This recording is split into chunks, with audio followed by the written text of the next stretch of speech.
Ladies and gentlemen, boys and girls, and everybody throughout this crazy world, this is the Monkey Man, and I'm gonna be honest with y'all.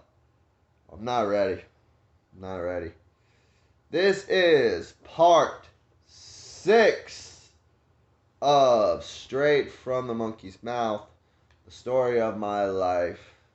Now, 6 is my lucky number. For people who know I have that number tattooed on my body, on my back shoulder blade. It is my lucky number. And I only find it appropriate that we talk about the notorious story. The people who know me know what I'm talking about. This is the story from my side, my perspective. Now, before I start, I need to start by saying this. One, I'm going to be spanning roughly 4 years over the course of 30 minutes. I have tried many, many times to record this and get it out earlier. I had many chances, and I did a few times, but it just wasn't right. So I'm going to hopefully try and speed through a couple of things that are not as important, but they need to be said, so I can get to the meat and bones of this point of the video. I posted it to the people on my social media, but now I will say this on video. I will not be saying names, and I will be cutting some portions of the story out for their personal protection and security and privacy. Some. There's a lot I'm going to be talking about, but we'll get to that later. And what else? Anything else? No, I don't think so. So, without further ado, as always, get yourself good, get yourself good. Let's take a hit and begin this story. Oh, I remember. This is the deepest part of my story. This is the beginning of when the story really starts. So, out of all the stories I recollected, my childhood, I could tell that story forever. Those are stories that ain't nothing.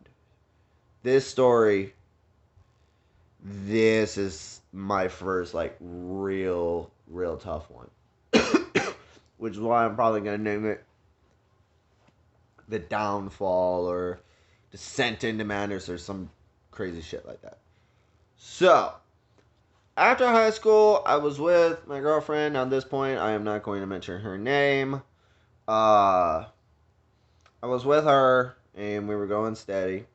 I tried to figure out what I wanted to do, and through my parents' guidance, I decided I wanted to become an electrician. Tried to go into the military. They did not want me at first because ADHD and I was on medication most of my life. They wanted me to wait a year before I actually tried anything. That's cool. So, my first ever job was in the family business in bill collections, and the boss happened to be my sister's husband, and half of the people who worked there actually worked for my family's business as firm. So, I enjoyed it, but I would not wish bill collection on even my worst of enemies, and I will make a separate video on that. Fast forward a year, and there's another story on there that I need to make a video on, which is about addiction. Fast forward a year, I try for the military, go left and right. They kept asking for craziness. Long story short, I tried with the Air Force, I tried with the Navy. It didn't work out. Then I tried to go, I still wanted to be an electrician, so I said, okay, hey, let's try the electricians union. They originally didn't accept me because I didn't have enough experience, but they said my experience could be counted if I went to school for it. So that was my first time going to college. I did a year and a half, and I graduated. I am a certified electrician. I'm pretty sure if I just catch up on my stuff, I could probably take a test to be a journeyman right now, and I'd be fine. Um, did college. Um, Finished that. Jumped into the union and did that for about 3 years. And at the time, my girlfriend at the time was also going to college. She wanted to be a historian. Her dreams was she wanted to work in the Smithsonian, be the researchers and everything like that. And she got an apprenticeship at Disney. Fuck, I didn't expect this part to get here so quick. And I'm only at 5 minutes. Crap. My heart's racing.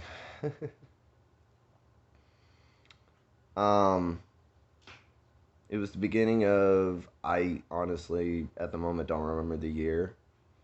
She'll probably tell me later. But, she left to work at this apprenticeship for Disney. And that was basically, she would work at the park, one of the many parks in Orlando, and she would get credits for it, kind of like an extra stamp on her dick, metaphorically speaking. So there was the whole first half of the year where I did see her, except for, I want to say it was her birthday that I went and physically saw her. I want to say it was on her birthday, but part of me is thinking it was just an occasion. I want to say it was an occasion because I do remember she got the day wrong, so it ended up being a week before.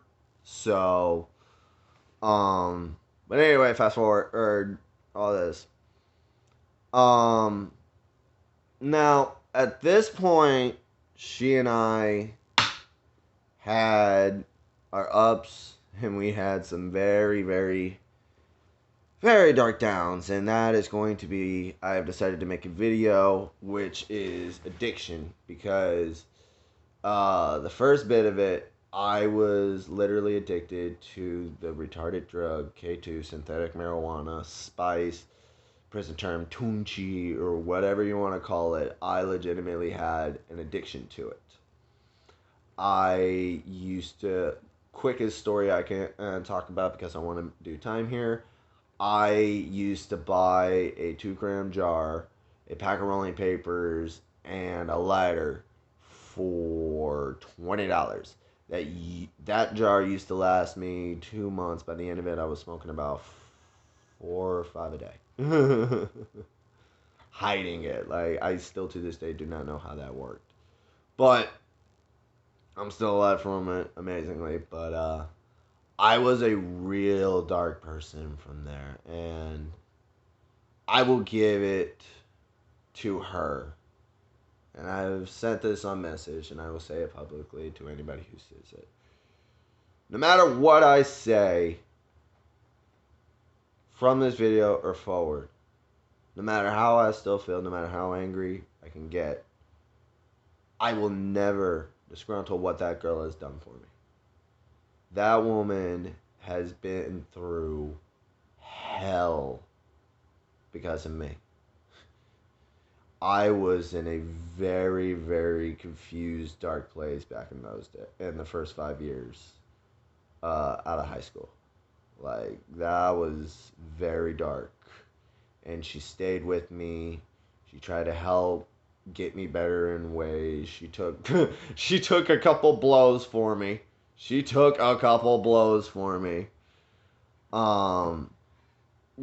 was still and all is my best friend. And she will always be that way. No matter my opinion. No matter my very strong opinion. She is always my best friend. And I will never get rid of that. To saying to her, even if I am the most angry, or even if I still have a lot to say, or a lot I feel I still have, you are still my best friend, and that will never go away. But she's been there through thick and thin, through all kinds of things with me. And she was an incredible person.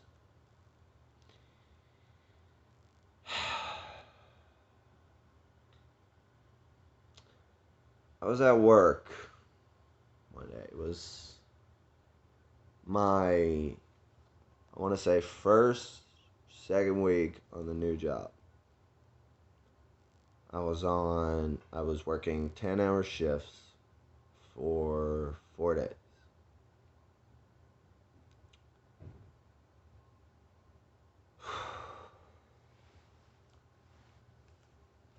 I'm on my first break.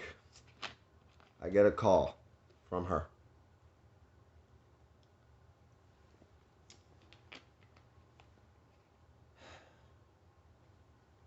It happened. I fell out of love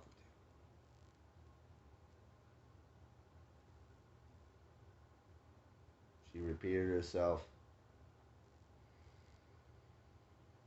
and hung up the phone.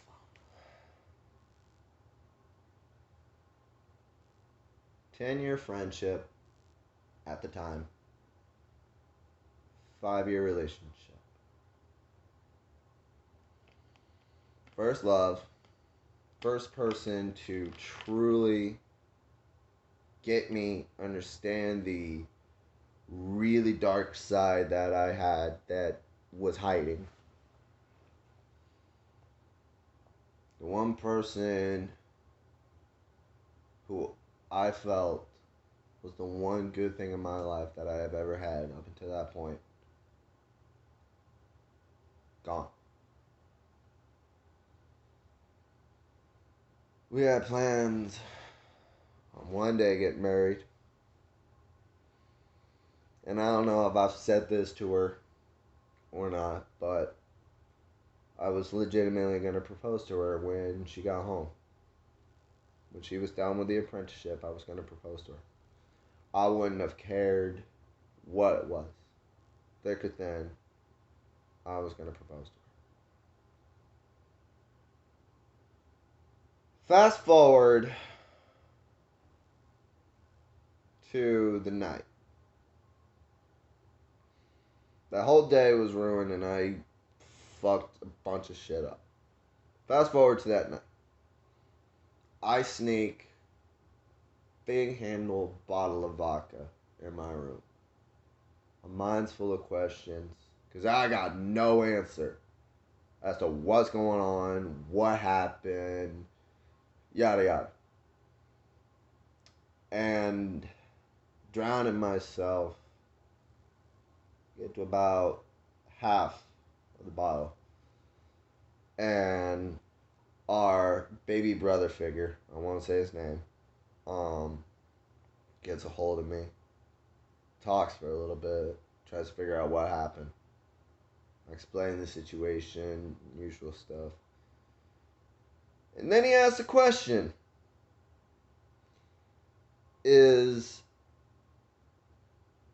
Before I go there, I have to backtrace. The night before, she called me. And she said, it's a week before finals.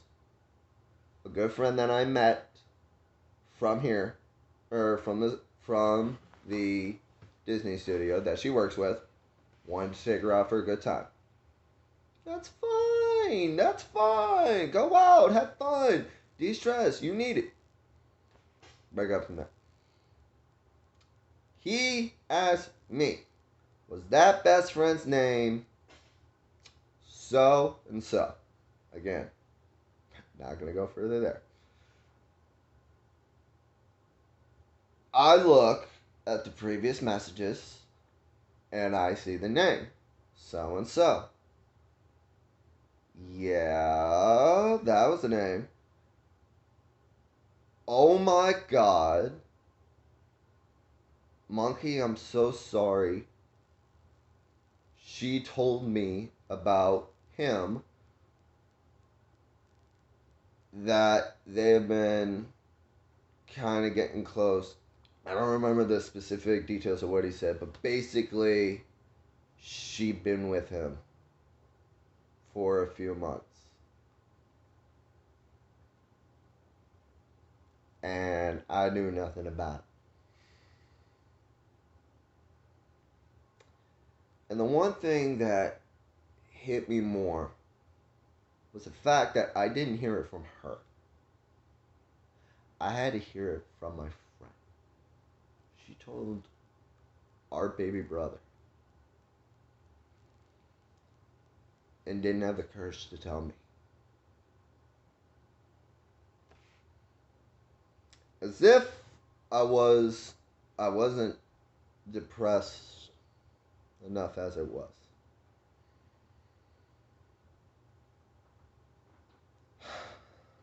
To anybody in my family or anybody who cares enough, what you are about to hear is very gruesome. And I will follow this saying it's gruesome and it's sad. And I will follow this by saying what happens next is going to sound batshit crazy. And you can believe me, or you don't have to. You can call me fucking crazy all you want. I don't care. But I'm telling you, I'm going to tell you exactly what happened. And I am holding nothing back.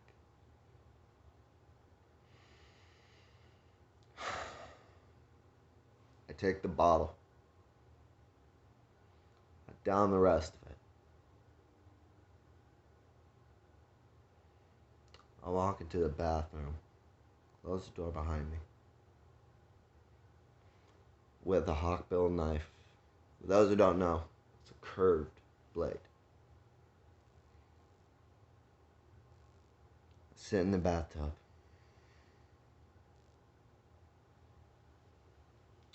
One's there, and one's there. Diagonal and horizontal. And I sat there in that tub, and I waited. And as I felt my life pour out of me, I was ready. I was done with everything. Saw life flash and everything. I felt my body get weak from my feet, crawls out to my body. My eyes start to get heavy. I close my eyes. I blink for what I think was my last time. I open my eyes, and there's a pair of feet and legs standing over me, like this.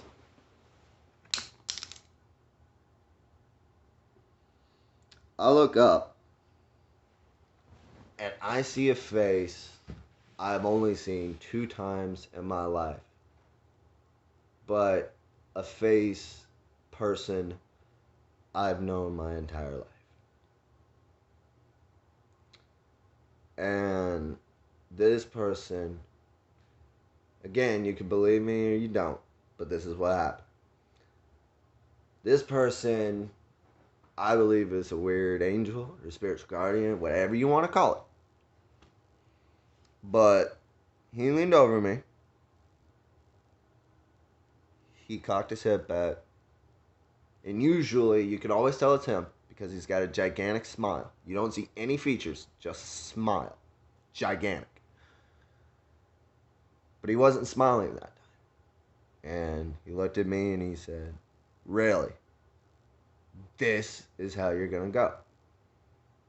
He grabs my arm, picks it up, grabs it firmly right here where I cut myself vertically. And then he pulls his hand down, wiping away all the blood off me, and the cuts were gone. I cannot explain it to you. I cannot figure it out. I have looked many, many times. I see only tiny tiny glints. Matter of fact, I could barely see them anymore. I had small little glints. No real scarring. Nothing. I know what I felt. I know what I saw. I tried to end my life that night. And that guardian saved me. And the last words he said to me were, wait one day. Try it again. And if you don't get the answer you need, I don't care. And then he left. I was dead sober after that.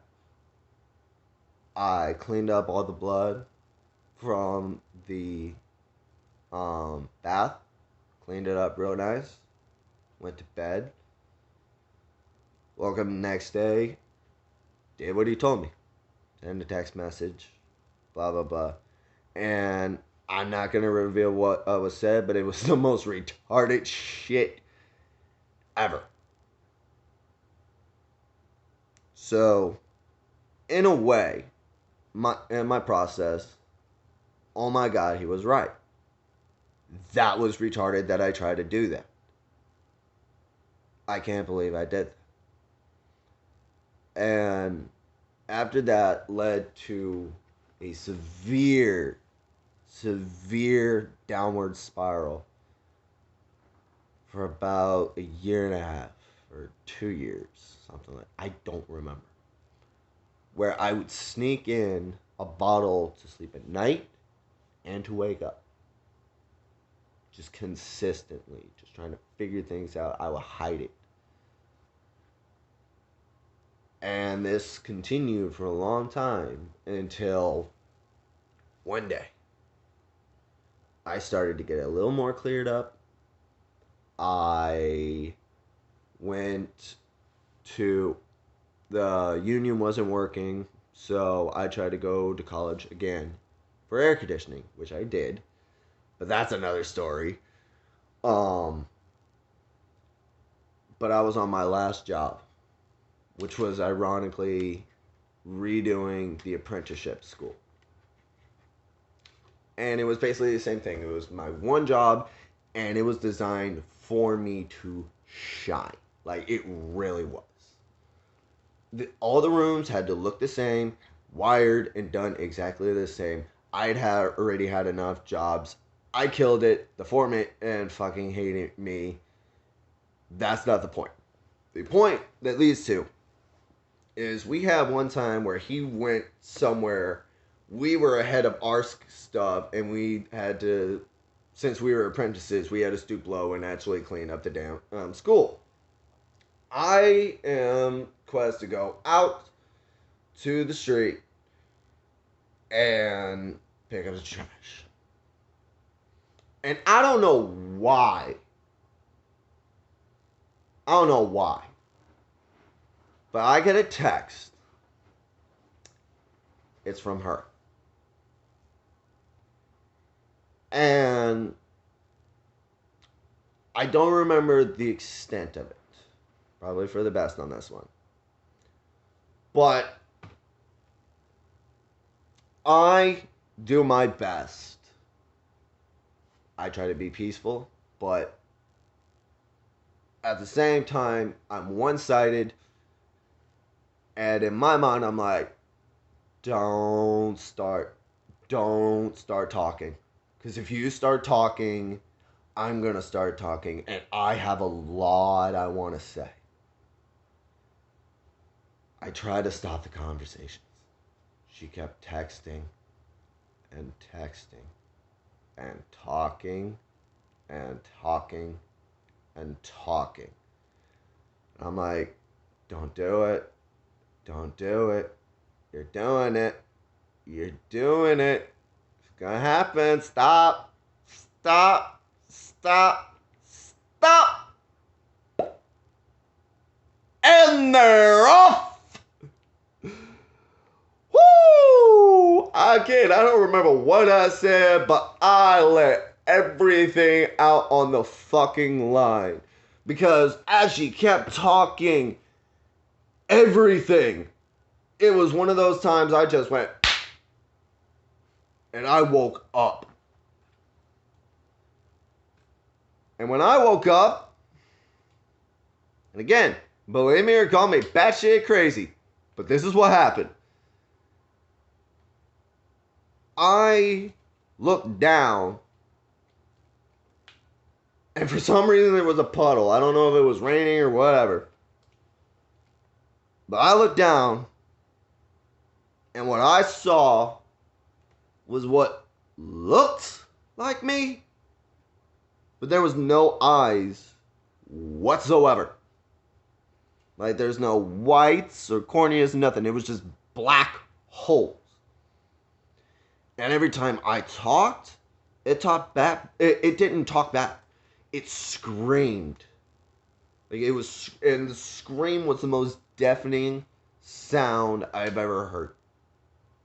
I don't know if that was, and I want to say that was me waking up, officially coming back into this world, snapping out into it and realizing I'm still alive.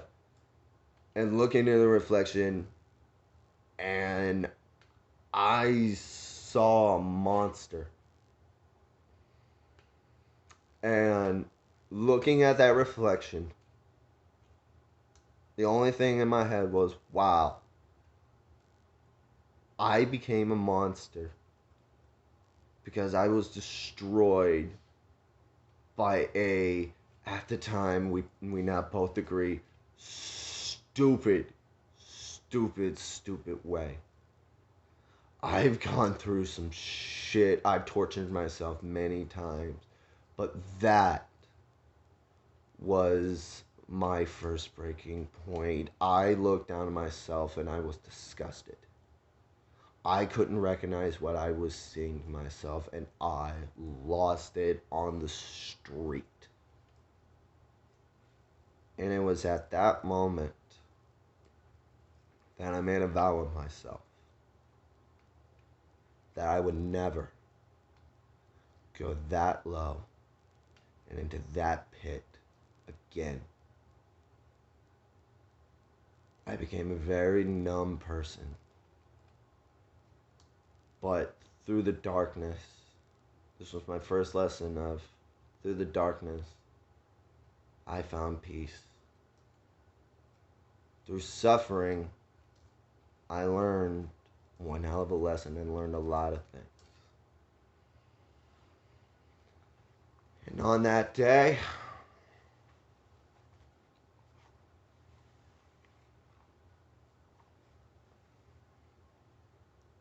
the golden child died, and the monkey man was born.